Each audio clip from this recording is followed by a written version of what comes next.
суроо мондой болду да, намазды араб тилинде окуйбуз да, аны кыргызча окусак, алатан калбайбы. Siz Manas'ta orusça айтып көрө аласыз? Manas'ta айтып көрүңүзчү, орусча. Мисалы үчүн. Көрдүңүзбү? Манас кыргызчасын эле так билишпейт экен да.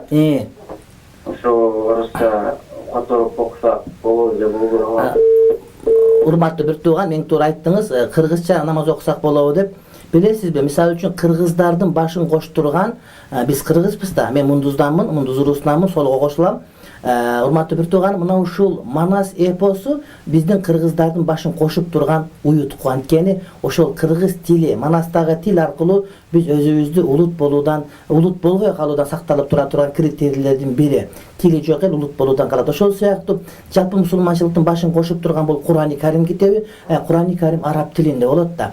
Эгерде Кур'ани Каримди араб тилинде башка тилге которуп, кыргызы кыргызча, орусу орусча, өзбекче окуй турган болсо, анткени котормо түп тускан эч качан болбогондой эле, Манасты орусча, Манасты кылып айтып бере албагандай эле, ошондой эле өзбекче дагы айтып бере албагандай эле, Кур'ани Карим дагы башка тилде дал өзүнө толук маанисин бериш кыйын. Аны Кудайым өзү эле жаңыдан кыргыз тилинен Кур'ан түшүрбөсө, араб тилинде Кур'анды кыргыз тилине которгондо, ошол адамдардын интеллектуалдык илимий деңгээлине жараша гана которулуп калат да. Анан барып отуруп котормолор бири-биринен алыстап отуруп, маты бир тууганым, анан кийин мындай жарака кетип калат дагы, кыргыздардын дини, өзбектердин дини болуп калат. Мисалы үчүн Кур'ани Каримдин орусча которулган Крачковский деги, Саблуковдуку бар, андан сырткары мисалы үчүн Прохорова дегендики бар, андан сырткары Кулиевдики бар. Айтып отуруп, кээде бири-биринин айырмасы көп да, бардыгы арабчадан орусчага которгон, бирок котормодо айырма көп болуп калат. Көрдүңүз, бир эле тилге которулганда.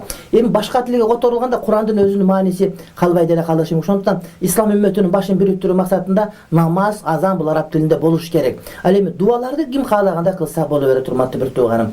Чындыгында бизде мынакей кыргыз тарыхында деги эле жер бина болгондон баштап, Адам алейхиссалам урутугунан баштап кыргыздардын эң диндар болгон доору бүгүнкү күнгө туш келди. Кыргызча тафсирлер эми жазылып баштап атат, адамдар эми аракет кылып атат. Ошондуктан урматтуу бир тууганым, аракет кылсак бардык ордуна келет. Бирок намаз араб тилинде окулушу керек, Кур'ан араб тилинде окулуш керек. Анын мааниси бардык тилде айтылса боло берет, урматтуу бир тууганым.